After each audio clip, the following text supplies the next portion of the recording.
Cuando estás con Dios, todas las cosas que suceden obran para bien, inclusive esas cosas malas. Y esa es la enseñanza del capítulo 50 del libro de Génesis. ¿Y saben por qué estoy feliz? Porque este es el último capítulo de este libro. Y con esto concluyo la serie de videos respecto al libro de Génesis. Si no has visto ninguno, por favor ve a ver los anteriores para que comprendas de qué va este capítulo. Iniciemos.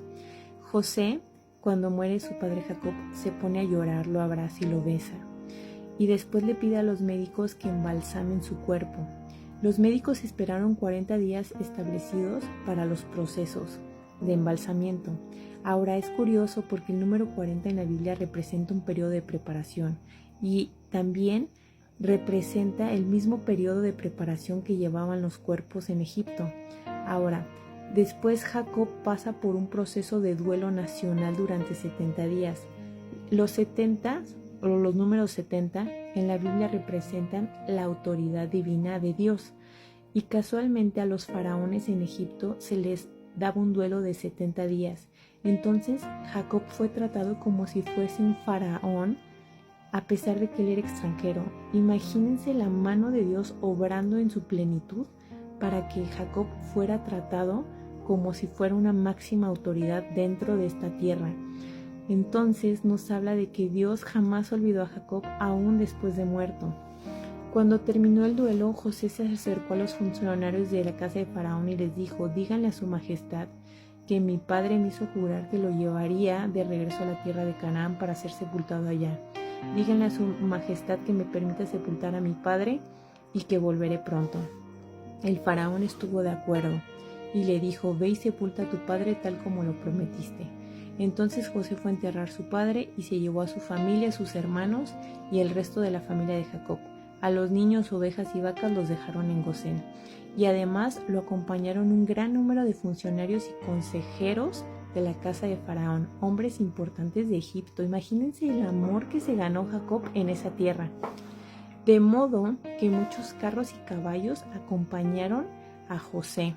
Cuando llegaron a la era de Atad, que está al otro lado del Jordán, tuvieron un servicio fúnebre solemne.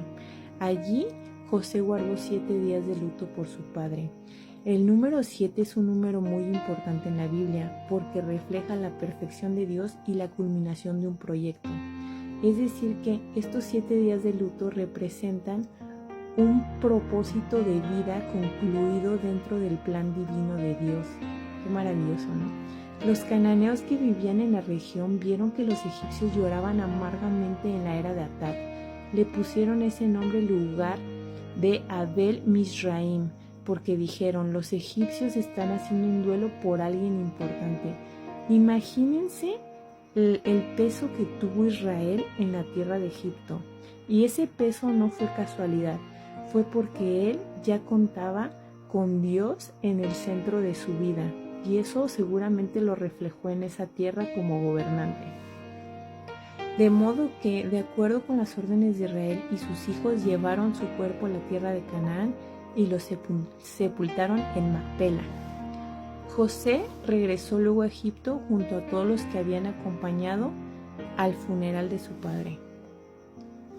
Una vez muerto su padre, los hermanos de José sintieron miedo, pues pensaban: José nos guarda rencor y se aprovechará de esta ocasión para vengarse de lo que le hicieron, de lo que le hicimos, ¿no? Aquí es un poco triste porque los hermanos de José pensaban que él tenía odio hacia ellos por lo que le hicieron, que claro, estaban ellos pensando desde la conducta humana. La conducta humana a veces no nos permite perdonar y nos hace que mantengamos rencores u odios.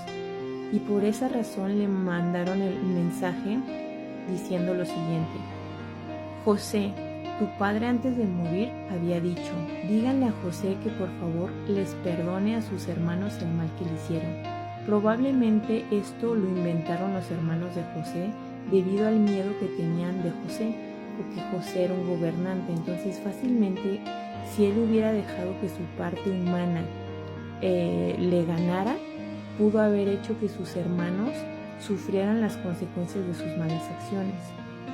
Pero luego dice, así que los emisarios fueron y le dijeron este mensaje a José. Además añadieron, te rogamos que perdones el pecado de estos siervos del Dios de tu padre. Aquí ellos añadieron una súplica a su ruego. ¿Para qué? Para conmover a José. Cuando José oyó el mensaje se conmovió profundamente y lloró. Tal vez él lloró porque se sintió mal de que sus hermanos aún se sentían culpables por las cosas malas que habían hecho. Sin embargo, él ya no sentía ese dolor porque él ya los había perdonado de corazón.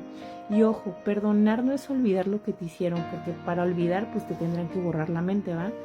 Pero perdonar significa que aunque recuerdes las cosas que te hicieron, ya no cargas ese sentimiento de tristeza, de enojo, de ira. ¿De acuerdo? Cuando José oyó el mensaje se conmovió profundamente y lloró. Luego llegaron sus hermanos y cayendo de rodillas delante de él le dijeron, aquí estamos para ser tus esclavos. Y José les respondió, no tengan miedo, ¿creen que yo puedo tomar el lugar de Dios para juzgarlos y castigarlos? Muchas veces cuando nosotros guardamos odios, rencores y no olvidamos ni perdonamos, lo que hacemos es básicamente estar tomando el lugar de Dios. Nos la pasamos juzgando y castigando a los demás. Cuando lo que dice José es muy cierto, en lo que a mí respecta, Dios convirtió en bien el mal que ustedes quisieron hacerme y me puso en un alto cargo que ahora desempeño a fin de que salvara la vida de mucha gente. No tengan miedo, yo cuidaré de sus familias. Y de esta manera les habló con mucho cariño y los tranquilizó. ¿Por qué razón? Porque José entendió algo muy importante. Él no es Dios y él no tiene la capacidad de juzgar a nadie. Solamente Dios tiene esa capacidad y cualidad de juzgar a todos. Por esa razón, José lo único que hizo fue caminar con base a la semejanza de Dios en cuanto al amor. Por eso es que Él les brinda amor en lugar de odio. Y por eso es que Él es capaz de reconocer que incluso en la situación que aparentemente fue mala, Él obtuvo un bien proveniente de Dios. Y por último llegamos a la muerte de José. José y sus hermanos siguieron viviendo en la tierra de Egipto. José murió a la edad de 110 años y vio nacer a los hijos de Efraín hasta la tercera generación. También alcanzó a cargar en sus rodillas a los hijos de Maquir, el hijo de Manases. Y dijo José a sus hermanos, muy pronto moriré, pero Dios ciertamente vendrá y los sacará de la tierra de Egipto, para hacerlos regresar a la tierra que Él prometió a la descendencia de Abraham, Isaac y Jacob. Aquí hay una cosa curiosa. Aquí hay dos posibilidades. Una, que José estuviera profetizando, lo cual podría haber sido factible debido a que José estaba completamente inmerso en el Espíritu de Dios, o bien que la fe de José era tan grande que él tenía la certeza, aún sin ver el resultado final del pueblo de Egipto, de que Dios, así como había sido fiel con su padre Jacob, también sería fiel con sus descendientes y los regresaría a la tierra de Canaán. Entonces, José hizo que sus hermanos le prometieran con juramento que se iban a llevar consigo su cuerpo cuando regresaran a Canaán. José pues murió a la edad de 110 años y fue embalsamado y su cuerpo fue puesto en un ataúd en Egipto. La gran enseñanza de José es que miren, vivió hasta los 110 años, porque obviamente en ese tiempo vivían mucho, pero él vivió en una vida muy plena, muy llena de Dios. Entonces, pese a que tal vez gente te quiera poner trabas en el camino o hacerte el mal, mientras tú obres el bien y estés con Dios, Dios te da la promesa a través de José de que Él jamás te va a dejar caer y al contrario, Él va a ver todas las buenas acciones que tengas y Él las va a recompensar porque a Dios nada se le pasa por alto. Y por último, yo te pediría que, ya que acabamos el capítulo 50 del libro de Génesis, te des la oportunidad de comenzar a leer la Biblia por tu propia cuenta. ¿Para qué? Para que empieces a conocer las bondades de Dios. Dios te bendiga, no te quedes solo con este video, por favor lee tu Biblia. Buenas noches y nos vemos para los siguientes capítulos de Éxodo, que ya vamos a comenzar entre mañana o el domingo, dependiendo de lo que me dé tiempo. Dios te bendiga, bye.